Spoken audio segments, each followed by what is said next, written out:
नमस्कार। आज की इस बैठक से पूर्व कुछ दिन पहले हरियाणा में स्थानीय स्वराज के प्रतिनिधियों से बातचीत करने का मुझे अवसर मिला था। आज आप सभी प्रतिनिधि पश्चिम बंगाल में जुटे हैं और जैसा अभी हमारे राष्ट्रीय अध्यक्ष जी बता रहे थे कि मोदी जी को जब भी कहें कितनी ही व्यस्तता हो, लेकिन वो पार्टी के लिए, कार्यक्रम के लिए समय निकालते हैं। हकीकत तो ये है कि जब मैं पार्टी के कार्यक्रम में आता हूं, पार्टी के कार्यकर्ताओं से मिलता हूं, तो हमेशा मुझे एक नई प्रेरणा मिलती है, नया उत्साह मिलता है, क्योंकि लाखों कार्यकर्ता दिन रात कोई पद की अपेक्षा के बिना मां भारती का जय जयकार करने के लिए पूरी शक्ति से जुटे हैं, परिवार के परिवार जुटे हैं। और जब इतने त्यागी तपस्वी कार्यकर्ताओं का समूह, उनके दर्शन से ही एक नई प्रेरणा और ऊर्जा मिल जाती है। मेरी तो कोशिश भी रहती है कि जहां हो सके फिजिकली भी आपके बीच रहूं, लेकिन अब कार्यक्रमों की विविधता और बंधन इतने समय की सीमाएं बन गई हैं, तो कुछ कार्यक्रम मुझे वीसी से करने पड़ते हैं। लेकिन इसमें भी इतना तो लाभ है, मुझे आपके दर्शन करने का तो मौका मिल ही जाता है। साथियों, मेरा हमेशा से मानना है कि पूर्वी भारत में देश के विकास का एक मजबूत स्तंभ, देश के विकास का एक मजबूत इंजन, उसका पूरा पूरा सामर्थ्य हमारे पूर्वी भारत के क्षेत्र में है। वहां प्राकृतिक संसाधन भी भरमार है और वहां ऊर्जावान, तेजस्वी, ओजस्वी हमारे नागरिकों का भी एक बहुत बड़ा सामर्थ्य है। इसलिए पूर्वी भारत के आप सभी प्रतिनिधियों से मिलना, बात करना अपने आप में बहुत अहम हो जाता है। साथियों, हम आज ऐसे समय में मिल रहे हैं जब देश में विश्वास और आत्मविश्वास का एक उत्तम से उत्तम माहौल है। आप सबको पता है, अभी 2 दिन पहले ही देश की संसद से 140 करोड़ देशवासियों के आशीर्वाद से नया विश्वास, नई प्रेरणा, नई ऊर्जा, देश पूरा संसद के साथ जुड़ा हुआ था। आपने देखा है कि हमने संसद में विपक्ष के अविश्वास को भी हराया और देश भर में नेगेटिविटी फैलाने का जो एक सिलसिला चला है, उसका भी करारा जवाब दिया। और हालत ये थी कि विपक्ष के लोग चर्चा में लोकतंत्र का दायित्व होता है, जब आप बोलते हैं तो दूसरे को सुनना चाहिए। लेकिन बीच में से ही भाग गए, सदन छोड़ करके चले गए, बहानेबाजी कुछ भी करी हो, लेकिन सच्चाई ये थी कि वो अविश्वास प्रस्ताव पर वोटिंग से डर गए थे। वो लोग नहीं चाहते थे कि वोटिंग हो, क्योंकि वोटिंग होती तो ये गठबंधन गठबंधन की पोल खुल जाती। कौन किसके साथ है, ये दूध का दूध और पानी का पानी हो जाता। और इसलिए बचने के लिए ये भाग गए। साथियों, ये लोग सदन से भाग गए, ये पूरे देश ने देखा है। लेकिन ये बहुत ही दुखद है कि इन लोगों ने मणिपुर के लोगों के साथ इतना बड़ा विश्वासघात किया। सत्र प्रारंभ होने से पहले देश के गृह मंत्री, उन्होंने इन राजनीतिक दलों से चिट्ठी लिख करके कहा था कि वो तत्काल मणिपुर की चर्चा करना चाहते हैं और अकेले मणिपुर पर विशद चर्चा हो, जरूरी है। इतने संवेदनशील विषय पर पक्ष विपक्ष में विस्तार से बात होती तो जरूर मणिपुर के लोगों को भी मरहम लगता और समस्या के समाधान के लिए नए नए कुछ रास्ते भी निकल आते। लेकिन ये लोग मणिपुर पर चर्चा नहीं चाहते थे, क्योंकि उनको मालूम था कि मणिपुर का सच सबसे ज्यादा उनको चुभने वाला है। उनको मणिपुर के नागरिकों की, उनके दुख दर्द की पीड़ा नहीं थी, परवाह भी नहीं थी। उनके लिए उनकी राजनीति, देश से बड़ा दल, वो नहीं चाहते थे मणिपुर। और इसलिए क्या किया, मणिपुर की चर्चा तो टाल दी, अविश्वास प्रस्ताव ला करके राजनीतिक बहस को ही उन्होंने प्राथमिकता दी। राजनीतिक मुद्दों को लेकर के ही सदन का 3 दिन में विपक्ष में बैठे हुए साथी अपना स्कोर करने की कोशिश कर रहे थे। और उन्होंने इतने सारे विषय उठाए, इतने सारे उठाए और तरह तरह के अनर्गल आरोप लगाए, सिर पैर बिने की बातें की। क्यों? क्योंकि मणिपुर का विषय किनारे हो जाए। साथियों, ये सदन में भले ही व्यवधान डाल लें,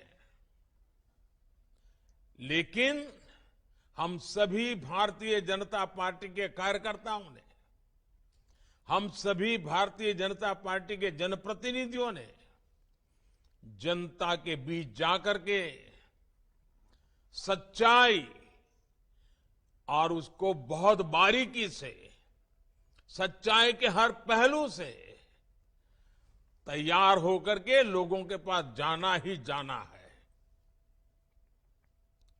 साथियों, आप सभी भारत के लोकतंत्र की एक बड़ी मजबूत इकाई, एक मजबूत कड़ी, उसका नेतृत्व कर रहे हैं। जिला परिषद का अध्यक्ष राज्य के कैबिनेट मिनिस्टर से भी ज्यादा ताकत रखता है, राज्य के कैबिनेट मिनिस्टर से भी ज्यादा काम कर सकता है। भाजपा के कार्यकर्ता के तौर पर भी आप अपने जिले में, राज्य में पार्टी की नींव मजबूत करने में भी अपने काम के जरिए, अपने व्यवहार के जरिए, पद पर रहते हुए भी घमंड के बिना काम करते हुए आज आप लोगों का दिल जीत रहे हैं और इसके लिए बार बार लोग भाजपा पर विश्वास जता रहा है। साथियों, इसके लिए हमारे दाएं बाएं जो हमारे कार्यकर्ता खड़े हैं, हमारे आगे पीछे हमारा जो नेतृत्व खड़ा है, उन सभी कार्यकर्ताओं का पसीना भी निरंतर बहा है। इतना ही नहीं, जरूरत पड़ने पर भारतीय जनता पार्टी के कार्यकर्ताओं ने ये भारत मां की इस पवित्र धरती को अपने खून से सींचा है, कई बार संघर्ष किए हैं। और मैं पश्चिम बंगाल के मेरे साथियों को विशेष तौर पर आज के परिदृश्य में जिस प्रकार से पश्चिम बंगाल के कार्यकर्ता मां भारती के लिए, पश्चिम बंगाल के उज्जवल भविष्य के लिए, पश्चिम बंगाल के गरीब भाई बहनों के लिए जिस प्रकार से संघर्ष कर रहे हैं, एक प्रकार से साधना कर रहे हैं, अपने आप को तिल तिल झला करके ये हमारे कार्यकर्ता पश्चिम बंगाल का उस पुराने वैभव को वापस लाने के लिए काम कर रहे हैं। अभी अभी वहां पंचायत के चुनाव हुए। इस चुनावों में टीएमसी ने कैसा खूनी खेल खेला, ये भी देश ने देखा है। पहले चुनाव में इनका तरीका क्या है? पहले तो चुनाव की तैयारी के लिए समय मत दो, बहुत ही जल्दी जल्दी फॉर्म भरने की तारीख घोषित कर दो। फिर कोई भी विरोधी दल का, कोई भी बीजेपी का व्यक्ति पर्चा ही न भर सके, इसके लिए जो कुछ भी कर सकते हैं करो। और अगर मानो उसने चातुर्यपूर्वक फॉर्म भरने के लिए जगह पर पहुंच भी गया तो फिर चुनाव लड़ने में अड़ंगे डालना, उनको घर घर जाने नहीं देना, प्रचार करने नहीं देना, धमकियां देना। और सिर्फ भाजपा के कार्यकर्ताओं को धमकाना ऐसा नहीं, वोटरों को भी भयभीत कर देना। और बीजेपी के जो समर्थक रिश्तेदार हैं उनको भी जीना मुश्किल कर देना, घर से निकलने नहीं देना। और जब वोटिंग होती है तो उस वोटिंग में थप्पेबाजी करना, ये टोलाबाजों की फौज थप्पेबाजी की फौज बन जाती है। सारे गुंडों को कॉन्ट्रैक्ट दिया जाता है, कितने पोलिंग बूथ को कौन कैप्चर करेगा, मतपेटियां उठा करके भागना। और फिर जब काउंटिंग होता है तो एक एक वोट पर अड़ंगे डालना, भय का वातावरण बनाना, काउंटिंग में से बीजेपी के कार्यकर्ताओं को उठा करके बाहर ले जाना, बैठने नहीं देना। इतने जुल्म के बाद भी ये पश्चिम बंगाल की जनता है, उसका प्यार है कि वो बीजेपी के कार्यकर्ताओं को आशीर्वाद देते रहे हैं और बीजेपी के प्रत्याशी जीतते जा रहे हैं। और जब जीत जाते हैं तो उनको जुलूस नहीं निकाल देना, कोई जुलूस निकालने की कोशिश करे तो हमले बोल देना, जानलेवा हमले करना। पश्चिम बंगाल में टीएमसी की राजनीति का यही तरीका है। वहां हमारी बहनों को, हमारे आदिवासी भाई बहनों को कैसे प्रताड़ित किया जाता है, ये हम भली भांति जानते हैं। इन हालातों में भी भाजपा के जो प्रतिनिधि जीत करके आए हैं, मैं उन्हें और आप सभी को बहुत बहुत बधाई देता हूं। जो लोग लोकतंत्र के चैंपियन बनते हैं, आए दिन ईवीएम से छुटकारा पाने के लिए मनगढ़ंत कथाएं चलाते हैं, ईवीएम पर सवाल उठाते हैं, आपने उनका नकाब देश के सामने उतार दिया है। साथियों, आज की ये बैठक इसलिए भी महत्वपूर्ण है क्योंकि आप सब देश के पूर्वी हिस्से का प्रतिनिधित्व करते हैं और मैं नड्डा जी को और भाजपा के सभी वरिष्ठ नेताओं को बहुत बहुत बधाई देता हूं कि उन्होंने ये अभ्यास वर्ग का सिलसिला, जो भारतीय जनता पार्टी के चरित्र की सबसे बड़ी ताकत है, पद प्राप्त करने के बाद भी वो सिलसिला चलता रहता है।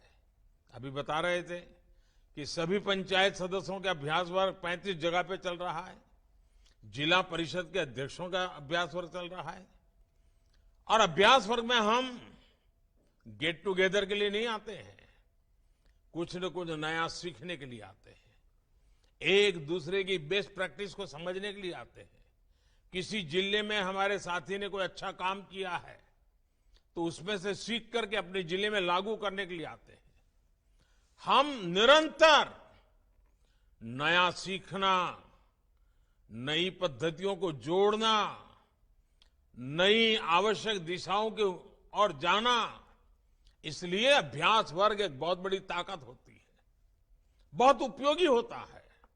और मुझे विश्वास है कि जो बातें आपको बताई जाएगी उसके उपरांत जब आप अपने साथियों से गप्पे मारोगे, भोजन के समय, चाय के समय, उनके अनुभव सुनोगे, तब आपको बहुत कुछ नई नई चीजें जानने में मिलेगी कि काम करने का कौन सा तरीका ज्यादा उपयोगी होगा।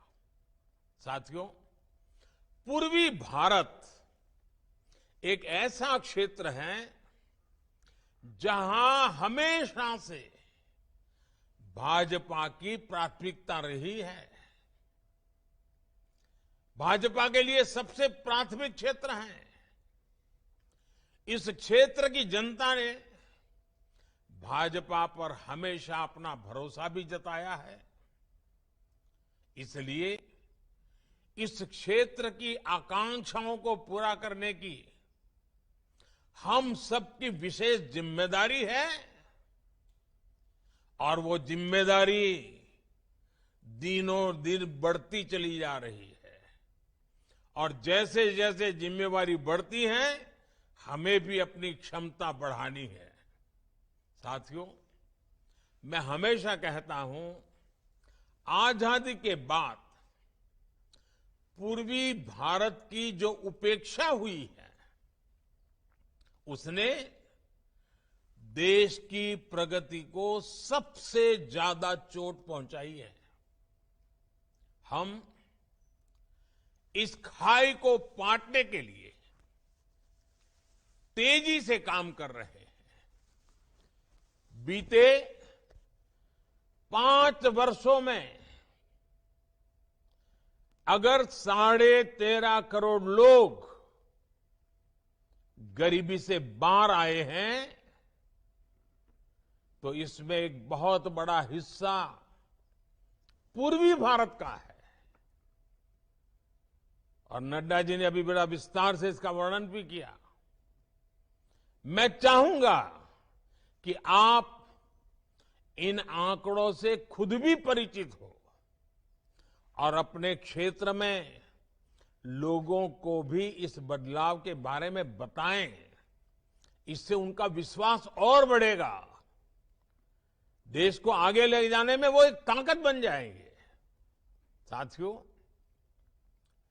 हमारे देश में पिछले 50 साल से हम एक नारा सुनते आए हैं, चारों तरफ वही बोला जाता है और चुनाव के समय तो जरा चिल्ला चिल्ला करके बोला जाता है, चीख चीख करके बोलाया जाता है। क्या नारा है? गरीबी हटाओ। कितनी बार सुना है, कितनी पीढ़ियों ने सुना है। नारे नारे नारे, बस नारे देते गए। लेकिन जिन्होंने ये नारा दिया, उन्होंने कभी गरीब की सूध नहीं ली, गरीबों की परवाह नहीं की, और न ही वो गरीबी हटा पाए। एक स्वाभाविक सा प्रश्न है कि जो काम 5 दशकों में नहीं हो सका, वो भाजपा सरकार ने इतने कम समय में कैसे करके दिखाया। इसके पीछे वजह है कि हमने सामान्य मानवीय के जीवन की मूलभूत कठिनाइयों को कम किया है। और हम लोग वो लोग हैं जो गरीबी को जी करके आए हैं। गरीबी की समस्या की जड़ें कहां कहां है, इसका हम लोगों को भली भांति ज्ञान है, अनुभव है। इसलिए हम उन जड़ों से गरीबी को काट करके गरीबों को गरीबी से मुक्त करने का सफल अभियान चला पा रहे हैं। आप देखिए, सरकार ने देश में उन 18,000 गांव में बिजली पहुंचाई है जहां अब तक बिजली नहीं पहुंची थी। इनमें से लगभग 13,000 गांव पूर्वी भारत के ही तो थे। और आज लोग जो मणिपुर कर करके राजनीति करने में लगे हैं ना, उनको कभी ये विचार नहीं आया कि नॉर्थ ईस्ट और पूर्वी भारत में 13,000 गांव अंधेरे में डूबे पड़े थे। हमने 15 अगस्त 2019 को जल जीवन मिशन की शुरुआत की थी। तब देश के 20% से भी कम ग्रामीण परिवारों तक नल से जल की सुविधा थी। आज 60% से भी ज्यादा ग्रामीण परिवारों को नल से जल, नल से पानी मिल रहा है। आपसे कई लोग ये जानकर हैरान रह जाएंगे कि मिजोरम जैसे राज्य में 4 साल पहले तक केवल 6% घरों में पाइप से पानी पहुंचता था।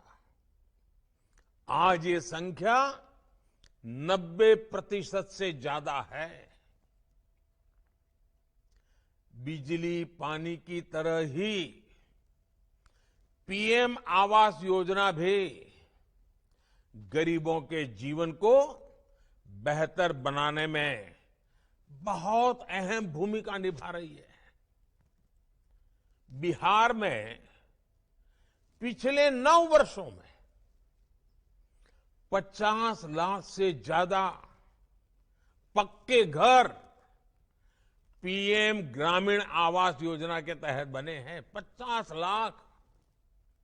ये हमारे पश्चिम बंगाल में ये सरकार काम भी नहीं करने देती तो भी लगभग 45 लाख गरीब परिवारों को पक्का घर देने का काम हम कर पाए हैं। उधर असम में भी गरीबों के लिए 20 लाख घर बने हैं। इन योजनाओं से गरीब की ताकत बढ़ी है,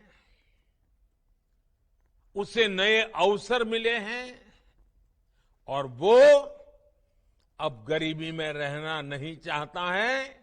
गरीबी से बाहर निकलने के लिए वो भी हमारे साथ कदम से कदम मिला करके मैदान में उतर चुका है।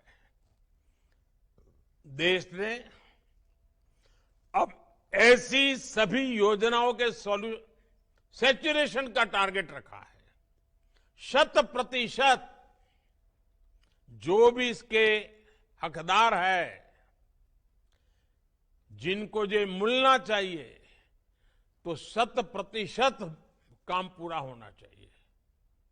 और इसलिए मेरा सुझाव है कि आपके पास अपनी पंचायत के एक एक लाभार्थी का डेटा होना चाहिए। जितनी भी योजनाओं का लाभ मिलता है, हर गांव के अनुसार उनकी सूची होनी चाहिए। उन्हें इन योजनाओं से जोड़ने के लिए आपको समय सीमा तय करके काम करने की जरूरत है। हर सप्ताह इसका एक चार्ट बना करके अफसरों से रिपोर्टिंग लेना चाहिए। डिटेल में उनसे जानकारी लेनी चाहिए। बताओ भाई, ये योजना इस हफ्ते कहां पहुंची, ये योजना इस हफ्ते कहां पहुंची, फलानी तहसील में क्यों कम रह गए, फलाने गांव में क्यों कुछ नहीं हुआ। आप जितनी पूछताछ बढ़ाओगे, और पूछताछ मतलब किसी को कटघरे में खड़ा नहीं करना होता है, प्यार से बातचीत करके उनका ध्यान आकर्षित करना होता है, तो उससे अफसरों का भी काम करने का उत्साह बढ़ जाता है। तू मैं करने से कभी फायदा नहीं होता है। साथियों, आज हम सभी साक्षी हैं कि पूर्वी भारत में कितनी तेज गति से विकास हो रहा है। बेहतर स्वास्थ्य सुविधाओं के लिए असम के गुवाहाटी से लेकर पश्चिम बंगाल के कल्याणी तक, झारखंड देवघर से लेकर के बिहार में दरभंगा तक, इस प्लानिंग के साथ नए नए एम्स खोले गए हैं ताकि लोगों को इलाज के लिए सैकड़ों किलोमीटर दूर न जाना पड़े। पिछले 9 वर्षों में बिहार, झारखंड, पश्चिम बंगाल और उड़ीसा को 31 मेडिकल कॉलेज भी मिली हैं। नॉर्थ ईस्ट से भी मेडिकल कॉलेज की संख्या बढ़कर 2 गुनी हो गई है।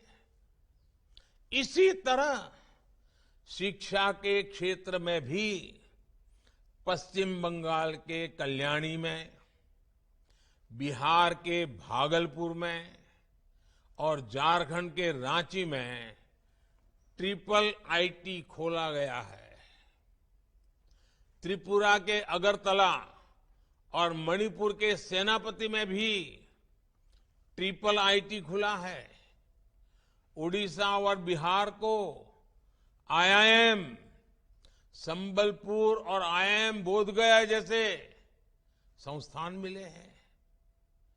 झारखंड के धनबाद में आईआईटी की भी स्थापना हुई है। इन संस्थानों से प्रतिभाशाली युवा निकलने वाले हैं जो देश के भाग्य को बदलने में बहुत बड़ी जिम्मेवारी निभाने वाले हैं। उन्हें रोजगार और आसानी से मिलने वाले हैं और इसमें पूर्वी भारत का औद्योगिक विकास भी बड़ी भूमिका निभाएगा।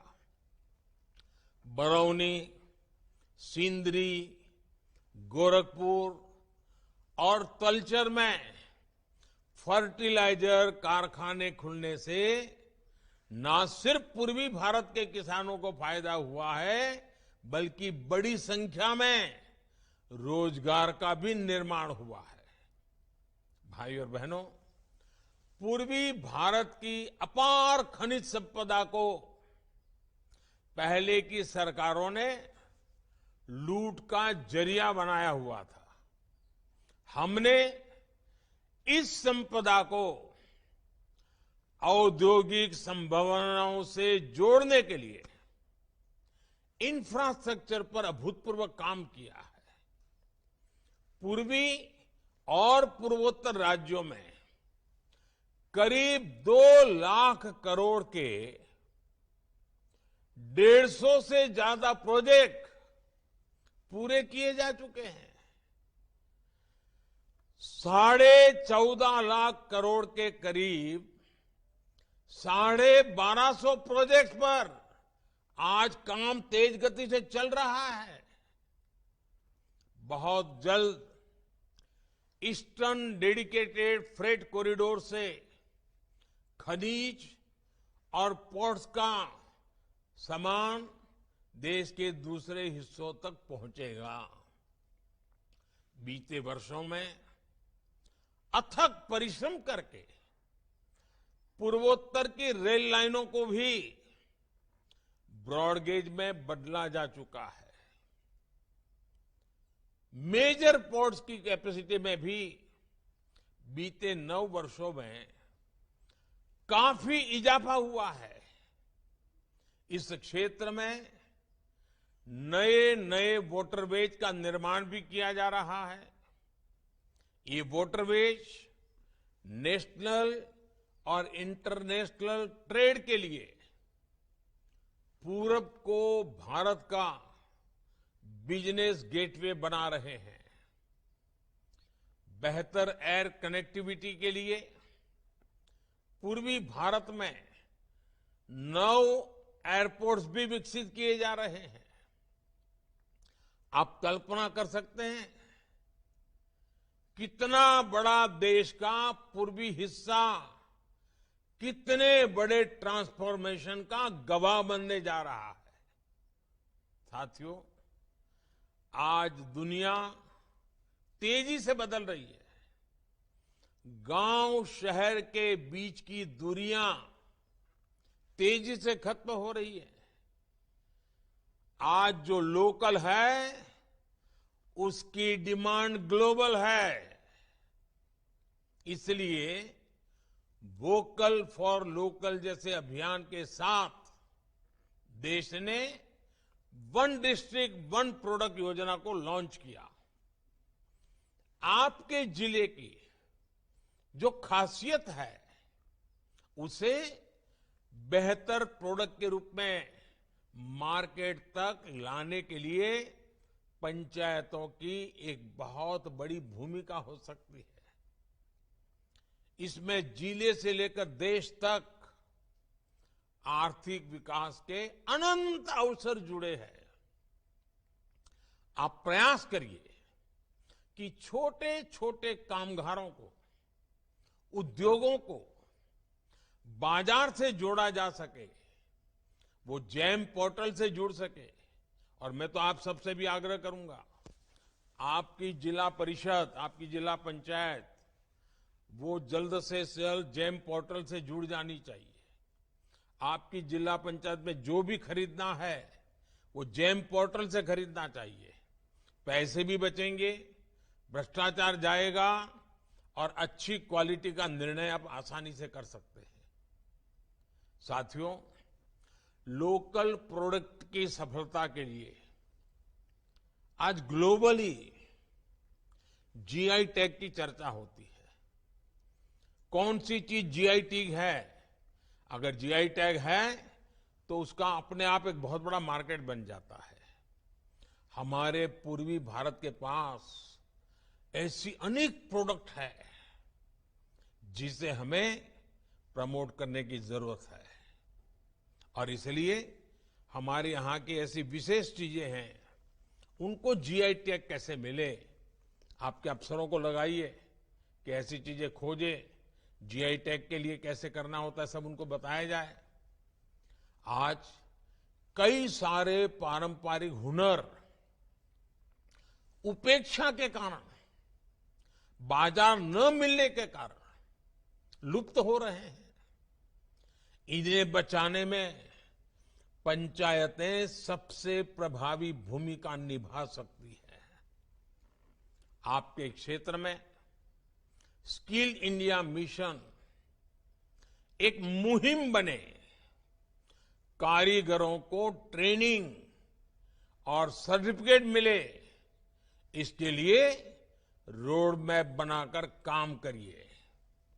साथियों, आज देश में हमारी बहनों के 80 लाख से भी ज्यादा स्वयं सहायता समूह काम कर रहे हैं। करीब 10 करोड़ महिलाएं इन समूहों से जुड़ी हुई हैं। आज जिला स्तर पर इनका संघ बनाने में पहल करें, इनकी हर जरूरत आप पूरी करें।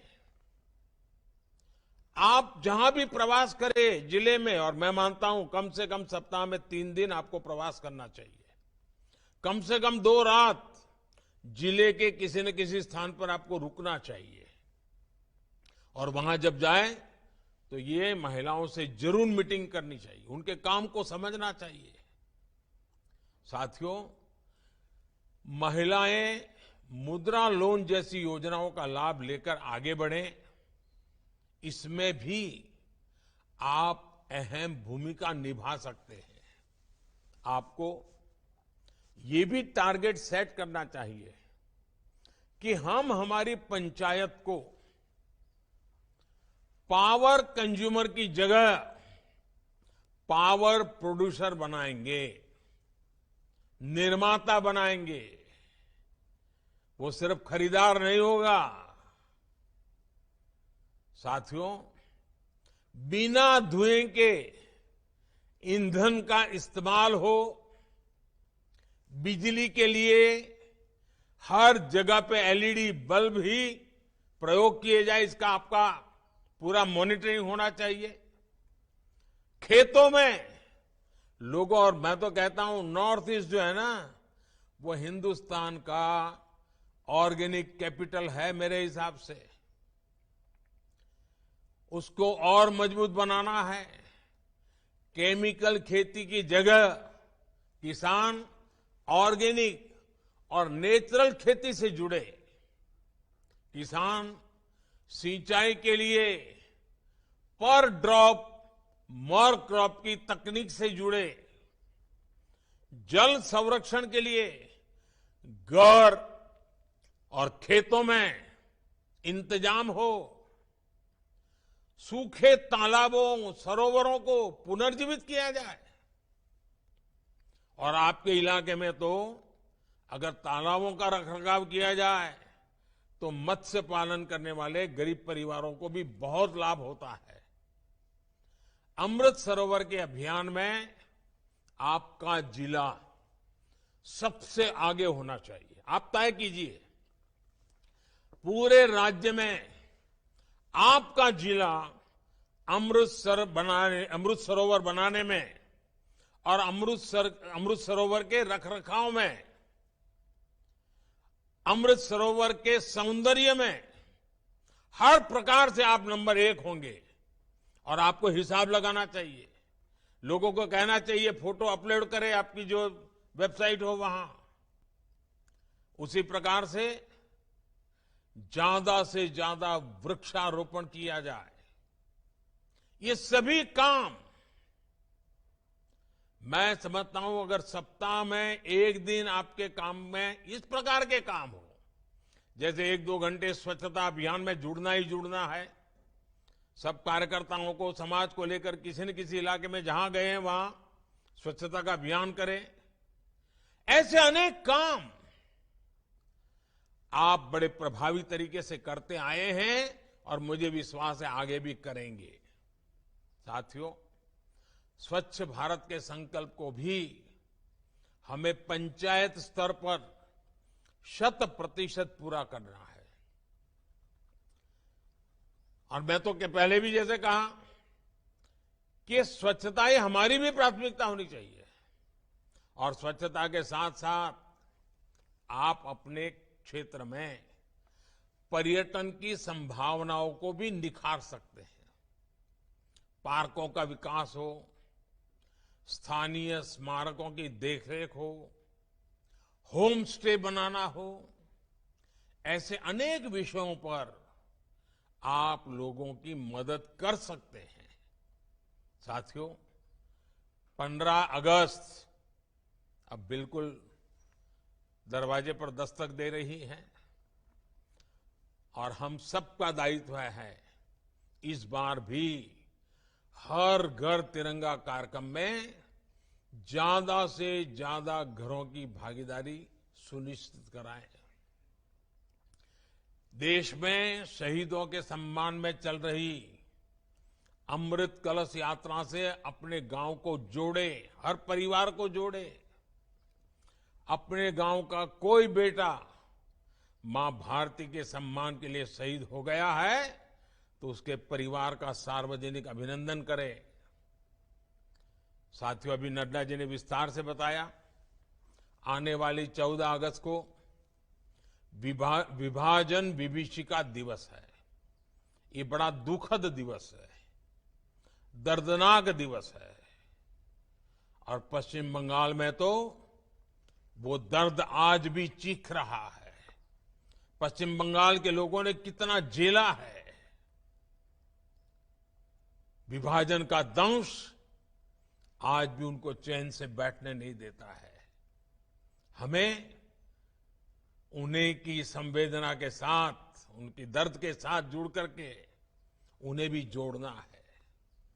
मुझे पूरा विश्वास है 2.5 लाख से ज्यादा पंचायत और 30 लाख निर्वाचित प्रतिनिधियों के साथ हम इन लक्ष्यों के लिए काम करेंगे। मैं आप सभी को इस कार्यशाला के लिए, वर्कशॉप के लिए बधाई देता हूं। नड्डा जी और टीम का भी बहुत अभिनंदन करता हूं क्योंकि मेहनत करके इतना बढ़िया सा कार्यक्रम की रचना की है और पश्चिम बंगाल के लोग अनेक संकटों के बीच भी आपके स्वागत सम्मान में भी कोई कमी नहीं रखेंगे, मुझे पूरा पक्का विश्वास है। मैं सबको बहुत बहुत बधाई देता हूं, बहुत बहुत धन्यवाद करता हूं।